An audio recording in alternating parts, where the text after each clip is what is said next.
우리 인간이 가지는 최대의 두려움과 공포는 아마도 죽음일 것입니다. 예를 들어서 어떤 질병으로 인하여 시한부 인생이 된다거나 또는 어떤 사고로 인해 가지고 생명이 위독하게 될 때 죽음에 대한 두려움과 공포가 옵니다. 물론 말이죠, 믿음 안에서 그렇지 않는 사람도 있지만은 대부분 보면은 믿는 사람들 중에서 그런 경우가 있습니다. 그래서 물욕이나 권력욕이나 명예욕도 죽음의 공포 앞에서는 색깔이 바를 수밖에 없습니다. 그러나 우리 인간에게는 죽음의 공포를 두려워하지 않는 감정의 세계가 있습니다. 그것은 부모가 자식의 위기를 목격했을 때입니다. 물에 빠진 자식을 구하기 위해서 수영도 하지 못하는 부모가 물속에 뛰어드는 경우라든지 집에 불이 났을 때 자식을 구하기 위해서 불 속에 뛰어드는 것은 죽음의 공포를 초월합니다. 자식은 부모에게 죽음을 초월하는 사랑을 보여주기 힘들 수 있지만 부모는 예나 지금이나 죽음을 초월하는 사랑을 보여줄 수 있는 용기를 가지고 있습니다. 1990년대 중반 뉴욕에 잔 로사드라고 하는 흉악범이 있었습니다.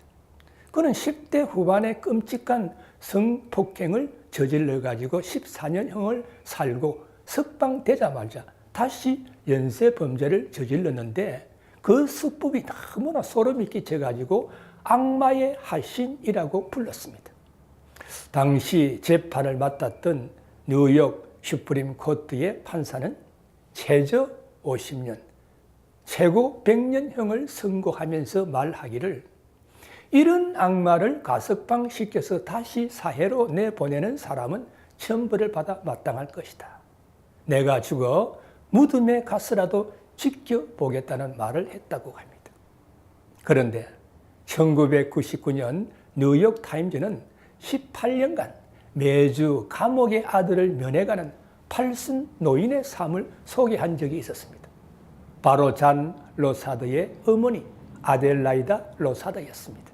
키가 말이죠, 채 5피트도 안 되는 그런 쿠바 태생의 조그만 이 할머니는 매주 목요일 새벽 1시에 집을 났습니다. 재수 가족을 위한 교도소 방문버스를 타기 위해서였습니다. 할머니가 사는 뉴욕에서 교도소까지의 거리는 버스로 5시간, 면회 한 번 다녀오려면 무려 18시간이 걸린다고 합니다. 그 먼 길을 할머니는 거의 20년간 비가 오나 눈이 오나 다녔습니다. 대장 수술을 받는다고 2번, 폭설로 길이 막혀가지고 1번 등 불가항력적인 상황을 맞아가지고 3번 빠졌을 뿐이었다고 합니다. 남들은 악마의 하신이라고 부르는 아들이지만 그런 아들도 어머니에게는 용서가 되고 소중한 것일까? 아델라이다 할머니는 이렇게 말했습니다. 용서할 수 있는 것은 용서하고 그 나머지는 안 믿어버립니다. 그 아들이 내 아들이라는 사실보다 내게 더 의미 있는 것은 없어요. 라고 이렇게 말씀을 하셨다는 것입니다. 나는 그 아이의 어머니이고 어머니란 이렇게 하는 것이 아닌가요? 라고 말씀하셨다는 것입니다. 세상이 아무리 바뀌어도 이 생애에서 존재의 건이 되고 절박한 순간에 마음의 고향이 되어줄 수 있는 존재는 어머니뿐입니다. 어떤 젊은 여자가 결혼 후에 첫 딸을 낳아가지고 친정에 갔는데 그때 따라 아기가 감기에 걸려가지고 열이 심하고 몹시 보채했다고 합니다. 달래다가 지쳐가지고 자신도 모르게 잠이 들었는데 한참 자다가 새벽녘에 깨어보니까 아기가 옆에 없더라는 것입니다. 놀라가지고 말이죠. 마루에 나가보니까 어머니가 밤새 손녀를 업고 흔들며 재우고 계셨다고 합니다. 아픈 손녀도 아기에게 시달리는 딸도 모두 외로워가지고 어머니가 밤새 손녀를 업고 재우고 계셨다는 것입니다. 내 몸이 피곤하고 불편하고 아픈 것보다도 자식을 먼저 생각하는 어머니의 헌신적인 사랑에 다시 한번 눈물을 흘렸다는 아름다운 그러한 이야기가 있습니다. 사랑의 달이요 가정의 달 5월에 부모님의 사랑과 은혜를 다시 한번 생각해보고 나는 어떤 어머니이고 어떤 아버지인가를 생각해 보시기 바랍니다.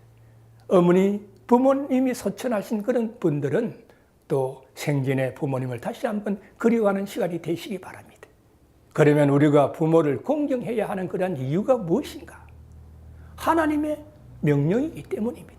출애굽기 20장 12절에 보면 내 부모를 공경하라. 그리하면 너희 하나님 나 여호와가 내게 준 땅에서 내 생명이 길이라 라고 말씀을 하고 있습니다. 십계명에 보면은 제1계명에서 제4계명까지는 하나님과 인간과의 관계를 말씀하고 제5계명에서 10계명까지는 인간과의 관계에 대해서 말씀을 하고 있는데 인간과의 관계에서 첫 번째가 부모님을 공경하라는 것입니다. 우리 인간이 이 땅에 태어날 때 최고 먼저 갖는 인간관계가 바로 부모님과의 관계입니다. 그러므로 부모님을 공경하면 좋고 안 해도 좋다라고 하는 그런 교훈이 아니라 반드시 공경해야 한다는 것입니다. 그러므로 믿음의 사람은 하나님의 말씀에 순종함으로 부모님을 공경해야 한다는 것입니다.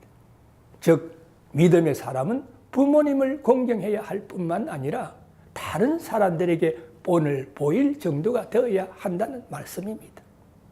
공경하라라고 하는 이 말씀은 부모님을 단순히 존중하는 정도가 아니라 삼가 조심스럽게 하나님을 경외하는 것처럼 공경하며 영광스럽게 하라 하는 뜻입니다. 우리 모두 어버이 주일을 맞이하면서 부모님의 사랑과 은혜에 감사하며 항상 부모님을 공경하고 효도하는 믿음의 소유자들이 되시기를 주님의 이름으로 축원합니다.